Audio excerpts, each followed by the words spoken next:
আমাদের সম্পাদক জনাব মাহমুদুর রহমান তার পত্রিকায় একটা কলাম লিখেছেন। সেই কলামের একটা বড় অংশ জুড়ে তিনি আমার সম্পর্কে বলেছেন এবং শুধু কলামটার পুরোটা অংশ না, আমার অংশটা নিয়ে আবার আরেকটা হেডলাইনে সেটাকে আলাদা করে দেওয়া হয়েছে ওই কন্টেন্টটাই। কলাম মানে হচ্ছে অপিনিয়ন, একজন ব্যক্তি তার অপিনিয়ন জানাতে পারেন। আমি নিজেও প্রচুর কলাম লিখেছি, সেখানে আমার অনেক মতামত আছে। সেই মতামত কারো কারো পছন্দ নাও হতে পারে, সেই বিশ্লেষণ কারো কারো পছন্দ নাও হতে পারে, কিন্তু আমরা একটা জিনিস এক্সপেক্ট করি, কাউকে নিয়ে যখন আমরা কোনো কথা বলবো, তাকে নিয়ে যদি কোনো তথ্য কখনো দেই, সেই তথ্যের বস্তুনিষ্ঠতা থাকতে হবে। এটা সবচাইতে জরুরি। আমি নিজেও এই ব্যাপারটায় খুবই সতর্ক থাকি।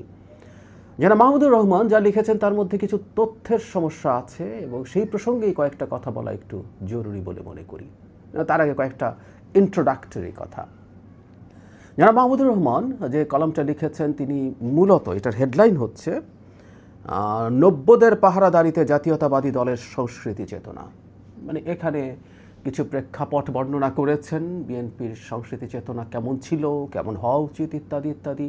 সেখানে তিনি মন্ত্রীকে নিয়ে কিছু কথাবার্তা বলেছেন সংস্কৃতি মন্ত্রণালয়ে, সেখানে তারপর তিনি আমাকে নিয়ে খুব দীর্ঘ সময় কথা বলেছেন।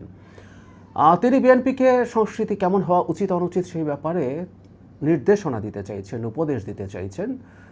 ইটস ফাইন, এটা তিনি করতেই পারেন। যদিও গত নির্বাচনের আগে জনাব মাহমুদুর রহমানের অবস্থান খুব স্পষ্টত বিএনপির বিরুদ্ধে ছিল। যে পক্ষ পরাজিত হয়েছে সেই পক্ষেই ছিল, অন্তত আমার কাছে সেটা খুব পরিষ্কারভাবে মনে হয়েছে।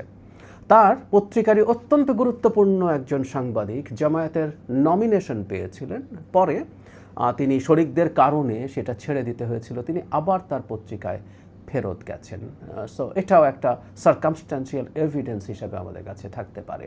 যাই হোক, তারপরও সেই ঘরানা থেকেও তিনি বিএনপির সাংস্কৃতিক পরিকল্পনা, সাংস্কৃতিক কর্মকাণ্ড কেমন হওয়া উচিত সেই ব্যাপারে তিনি কথা বলতেই পারেন। কিন্তু ওই যে বললাম, কাউকে নিয়ে যখন বলছেন তখন বস্তুনিষ্ঠতা দরকার, এটা ভঙ্গ হয়েছে। সেই জায়গায় কেউ একটা কথা বলতে চাই। আর আরেকটা কথাও যদি এভাবে বলি, বিএনপি যদি তার সাংস্কৃতিক কর্মকাণ্ড যেভাবে করার পরিকল্পনা করছে, তার ন্যারেটিভ যেভাবে করতে চাইছে, তাতে যদি বিএনপি ডোবে, সমস্যা কী? তার অন্তত সমস্যা আছে বলে আমার মনে হয়, মানে কথা উচিত বলে আমার মনে হয় না। এরপর যেটা বলছিলাম যে আমার অংশটা নিয়ে একটা হেডলাইন তার পত্রিকা করেছে আবার মতামত, এবং মাহমুদুর রহমান তার নামেই এটা পাবলিশড হয়েছে। সেটা হচ্ছে প্রথম আলোয় একমাত্র হ্যাডামওয়ালা পত্রিকা ডক্টর জাহেদ। মানে আমরা এই হেডলাইনটা, এটা ফটোকার্ড হয়েছে ফেসবুকে, সেই ফেসবুকে ফটোকার্ড প্রচুর ছড়িয়েছে। তার পত্রিকায় যে ধরনের রিয়াকশন হয় তার চেয়ে অনেক বেশি রিয়াকশন হয়েছে। এখন প্রশ্নটা হচ্ছে, এই হেডলাইন যদি কেউ পড়েন, ফটোকার্ড যদি কেউ পড়েন, অনেকে আমাকে বলছেন যে এটা আমার উক্তি। উনি কী লিখেছেন তার জায়গায় আসি, তিনি কিভাবে আমার সম্পর্কে জানেন এবং ইত্যাদি তিনি উল্লেখ করেছেন। কিন্তু একটা জায়গায় তিনি বলছেন, আমার দেশের সহকর্মীদের কাছ থেকে জেনেছি যে তিনি এখনও নাকি মাহমুদুর রহমান মান্নান নাগরিক ঐক্যের একজন নেতা। তারপর বলছেন হতেই পারে জাতীয় সরকারি, মানে নাকি দিয়ে তাকে একটা তথ্য কেন দিতে হয়? জনাব মাহমুদুর রহমানকে এই তথ্য নিতে পারতেন না? তার পত্রিকার অন্তত একজন সিনিয়র সাংবাদিক আমাকে অনেকবার ফোন করেছেন তার পত্রিকায় কলাম লেখার জন্য। জনাব মাহমুদুর রহমান, তার সাথে আমার 24 সালের 5 আগস্টের পর প্রথম যখন দেখা হয়েছিল, আমাদের খুবই কর্ডিয়াল আলাপ হয়েছে। তিনি তখন আমার দেশ শুরু করতে যাচ্ছেন, তারা আমার দেশে যেতে বলেছেন, সেখানে উদ্বোধনী সংখ্যায় লিখতে বলেছেন, এবং সেই সংখ্যার লেখার জন্যই সেই সাংবাদিক আমাকে অনেকবার ফোন করেছেন। তার আরও 2-1 সাংবাদিকের সাথে আমার টক শোতে দেখা হয়েছে, নাম্বার বিনিময় হয়েছে, বা এই তথ্যটা ভ্যারিফায়েবল, চাইলে ভ্যারিফাই করা যায়। আসলে একটা খোঁচা দেওয়ার লোভ তিনি সামলাতে পারেননি যে আমি নাগরিক ঐক্যের হয়েও কীভাবে জনাব তারেক রহমানের উপদেষ্টা হয়েছি। আমি জানিয়ে রাখি, এটা অনেকবার জানিয়েছি, আমি একসময় অবশ্যই ওই দলটা করতাম, সেটা নিয়ে আমার কোনো সমস্যা নেই। কিন্তু সেই দল থেকে আমি বেশ আগে প্রকাশ্যভাবে ঘোষণা দিয়ে রিজাইন করেছি। এই তথ্য প্রায় সবাই জানেন। তিনি এই তথ্যটা ভ্যারিফাই, মানে নাকি যেহেতু আছে, তার মানে তার খানিকটা সন্দেহ আছে, এটা ভ্যারিফাই করে নিলেই সবচেয়ে ভালো হতো। যেন মাহমুদুর রহমানের মতো একজন মানুষের কাছে আমরা এটা এক্সপেক্ট করি।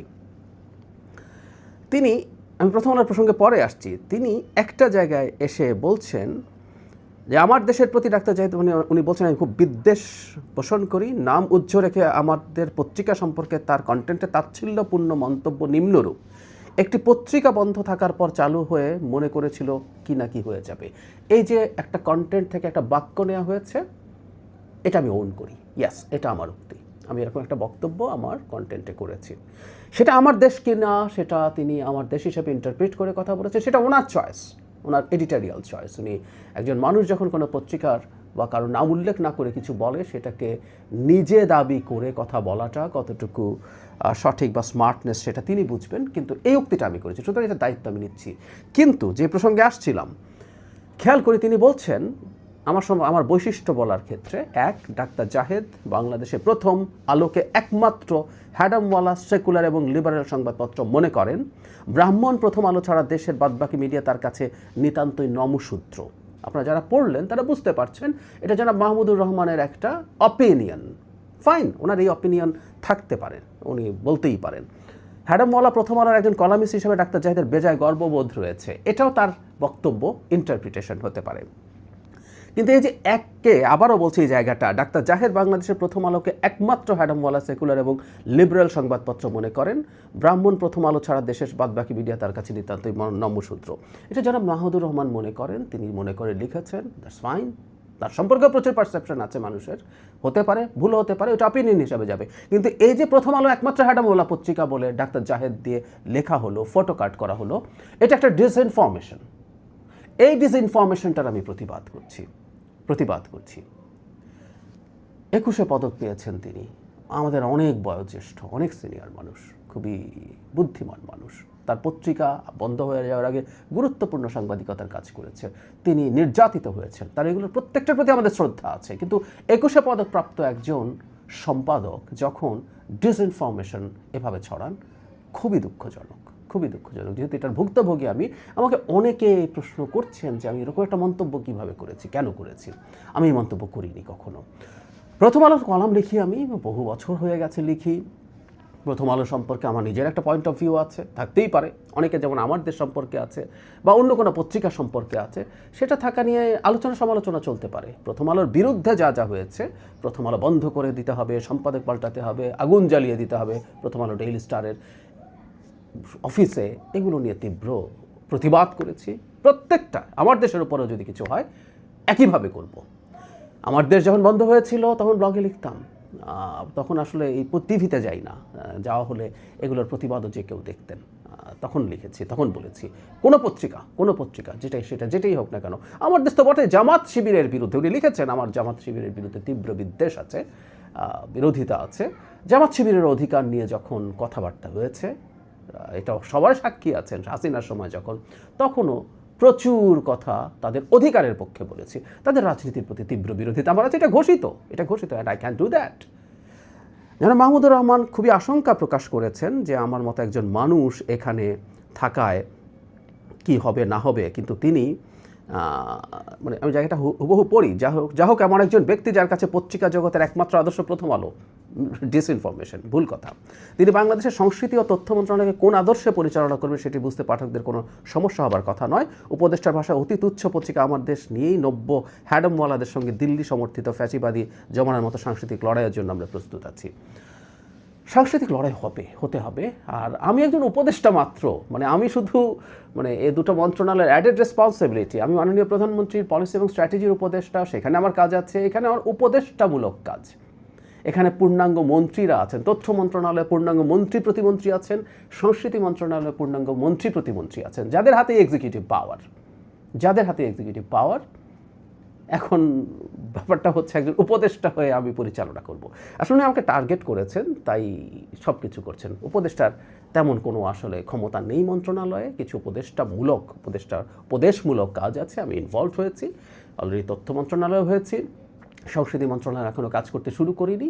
আমার কিছু রোল নিশ্চয়ই থাকবে, কিন্তু সেটা ওগুলোকে ছাপিয়ে না, যেহেতু তিনি আমাকে টার্গেট করছেন, আমি নাকি ওটা চালাচ্ছি। আর সাংস্কৃতিক লড়াইয়ের কথা বলছেন, হ্যাঁ সাংস্কৃতিক লড়াই আসলে হবে, একটা গণতান্ত্রিক সমাজে সাংস্কৃতিক লড়াই তো থাকবেই। তিনি যে মতাদর্শে বিশ্বাস করেন সেই মতাদর্শ তিনি ইম্পোজ করার চেষ্টা করবেন, এবং মতাদর্শ পাল্টেও যায়, এটাও ঠিক।